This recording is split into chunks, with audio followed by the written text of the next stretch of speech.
Hello बच्चों, चलिए प्रश्न पढ़ते हैं।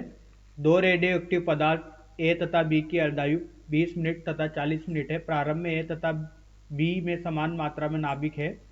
80 मिनट के बाद ए तथा बी में बचे हुए नाभिकों की तुलना करें। पहला विकल्प है 1:16, दूसरा विकल्प है 4:1, तीसरा विकल्प है 5:4, चौथा विकल्प है 1:1। तो आइए बच्चों, प्रश्न के लिए सर्वप्रथम मुख्य अवधारणा की चर्चा करते हैं। मुख्य अवधारणा। तो देखिए बच्चों, अगर इस स्थिति में बात की जाए तो कोई भी रेडियो एक्टिव पदार्थ बच्चों समय के साथ क्षयित होते रहते हैं। उनसे अदृश्य किरणें निकलती रहती है, मतलब समय के साथ उनकी मात्रा जो होती है बच्चों वो घटती जाती है। तो देखिए बच्चों, अगर प्रारंभ में मात्रा एन नॉट है किसी भी रेडियो एक्टिव पदार्थ की, और ये रेडियो एक्टिव पदार्थ की मात्रा बच्चों कुछ समय पश्चात ही आधी हो जाती है, जिसको बोलते हैं बच्चों ये एन अशेष मात्रा या अविघटित नाभिकों की संख्या। और बच्चों जो ये समय है ये अर्ध आयु काल है। अर्ध आयु काल बच्चों वो समय होता है जिस समय पर नाभिकों की संख्या आधी रह जाए। तो बच्चों ये दिया जाता है ln 2/लैम्डा से, जहां लैम्डा बच्चों क्षय नियतांक होता है। ये होता है बच्चों क्षय नियतांक।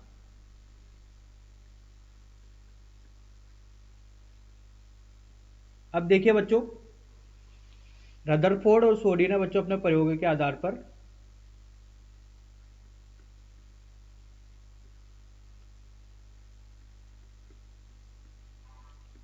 इन्होंने बताया बच्चों, रदरफोर्ड और सोडी वैज्ञानिक ने, कि किसी भी रेडियो एक्टिव पदार्थ के विघटन की दर ये समानुपाती होती है बच्चों अशेष नाभिकों की संख्या या बचे हुए नाभिकों की संख्या के। तो बच्चों जब इस समीकरण को हल किया गया तो यहाँ से मिला n बराबर एन नॉट ई की घात ऋणात्मक लैम्डा टी।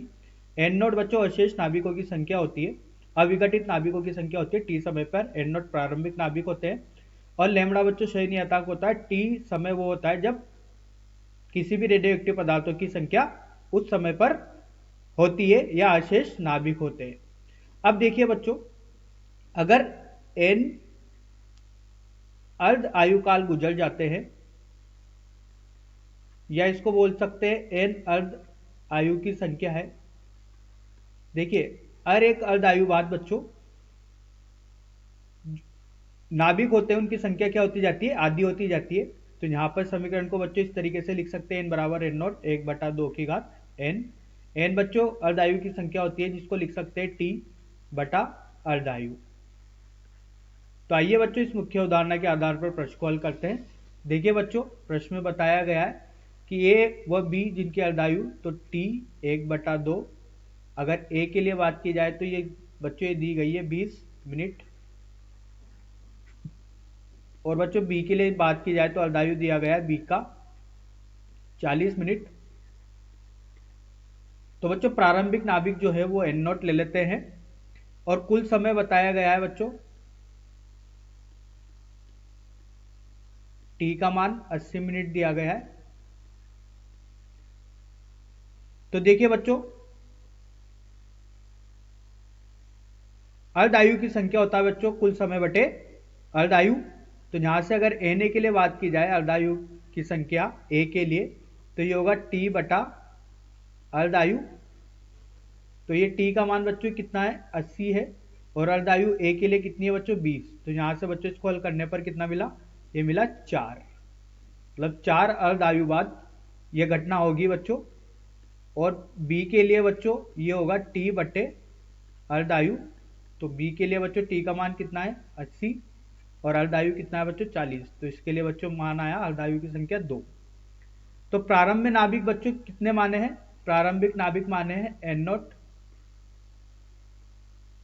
अब बोला गया है कि प्रारंभ में ए तथा बी में समान मात्रा में नाभिक है, तो वो कितने हो गए बच्चों, वो एन नॉट हो गए प्रारंभ के लिए। ठीक है बच्चों, अब आगे की ओर देखते हैं। तो शेष बचे हुए नाभिक जो दिए जाएंगे वो दिए जाएंगे बच्चों शेष नाभिक। अगर ए के लिए बात की जाए तो वो होगा बच्चों एन है, ये दिया जाएगा बच्चों एन नॉट 1/2 की घात एन से। तो देखिए बच्चों, एन ए शेष बचे नाभिक ए के लिए ये एन नॉट प्रारंभिक मात्रा 1/2 एन का मान निकल के आया था बच्चों इसके लिए 4। तो ये हो जाएगा एन नॉट बटे 16। इसी तरीके से बच्चों शेष मात्रा अगर बी के लिए देखी जाए या शेष नाभिक बी के लिए देखा जाए तो ये होगा एन बी बराबर एन नोट 1/2 की घात एन, तो ये होगा एन नोट 1/2 की घात 2 एन नोट बटा 4। तो देखिए बच्चों, जब अर्धायु काल 40 मिनट था ए के लिए, तो उस समय शेष नाभिक कितने हो गए बच्चों? एन नोट बटा 16 हो गए और बी के लिए एन नोट बटा 4 हो गए। अब देखिए क्षय की गई मात्रा देखते हैं बच्चों। तो क्षय की गई मात्रा, क्षय की गई मात्रा, तो क्षय की गई मात्रा देखी जाएगी। तो इसको नाम देते हैं बच्चों एन ए डैश, ये होगा बच्चों एन नोट प्रारंभिक मात्रा, और टी समय बाद शेष नाभिक जितने बच रहे हैं वो है एन नोट बटे 16। इसी तरीके से अगर बी के लिए बात की जाए तो बी के लिए एन बी डैश प्रारंभिक मात्रा एन नोट ऋण एन नोट बटे 4। तो इसको हल करने पर आता है बच्चों 15 एन नोट बटे 16, और इसके लिए आता है बच्चों 3 एन नोट बटे 4। अब प्रश्न में पूछा गया है बच्चों ए बी के बचे हुए नाभिकों की तुलना करनी है बच्चों। तो देखिए एन ए डैश बटे एन बी डैश का मान निकालना है। तो ये होगा बच्चों 15/16 एन नोट बटे 3/4 एन नोट। तो एन नोट से एन नोट कट गया बच्चों, ये 3 से बच्चों गया 5 बार और ये गया बच्चों 4 बार। तो एन डैश ए बटे एन बी डैश का मान आया बच्चों 5/4। तो यही बच्चों अनुपात है 5:4। तो आइए बच्चों सही विकल्प का चयन करते हैं।